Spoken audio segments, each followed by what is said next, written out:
Placé sous le signe de la résilience, le 16e Salon international de l'artisanat de Ouagadougou-Siao a été un cadre d'apprentissage. Au-delà des expositions-ventes, une équipe de crack T-Web s'est intéressée au processus de fabrication de la poterie.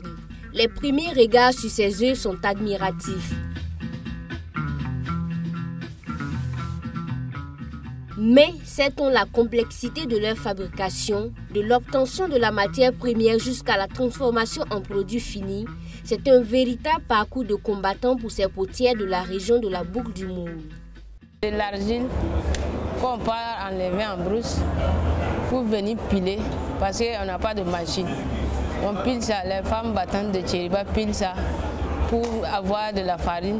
On cherche l'eau pour mélanger la farine avant de commencer de faire maintenant. Avant d'utiliser la farine, on cherche tamise pour tamiser parce qu'il y a des gros cailloux dedans, pour enlever les gros cailloux dedans avant de mélanger.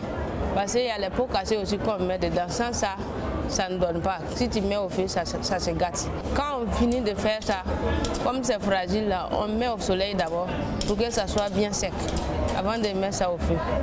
Malgré ces difficultés, ces artisans confectionnent et présentent avec fierté leurs œuvres. Ça c'est décoration, c'est case de pelle. C'est une décoration pour décorer la maison. Et ça c'est tache de thé. Ça on utilise ça pour boire du thé dedans. La plupart de ces travaux faits à la main peuvent être réalisés à la machine. On y gagnera ainsi en temps et en énergie. C'est pourquoi ces braves artisans en appellent aux bonnes volontés. On a besoin des matériels, de la machine, parce que l'argile, on pile avec nos mains, il n'y a pas de machine.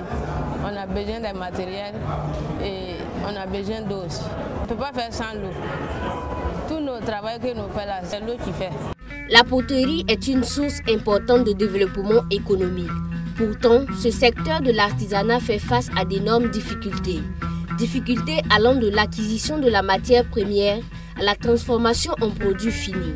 À cela vient s'ajouter le contexte sécuritaire difficile, mais qu'à cela ne tienne, le prix du meilleur stand exposant des produits provenant d'une zone à haut défi sécuritaire a été décerné à Go Mariam, présidente des potières de Tchériba dans la Boucle du Mour. D'où la nécessité de mettre tout en œuvre pour faciliter le travail de ces braves femmes qui font dans la poterie et bien d'autres.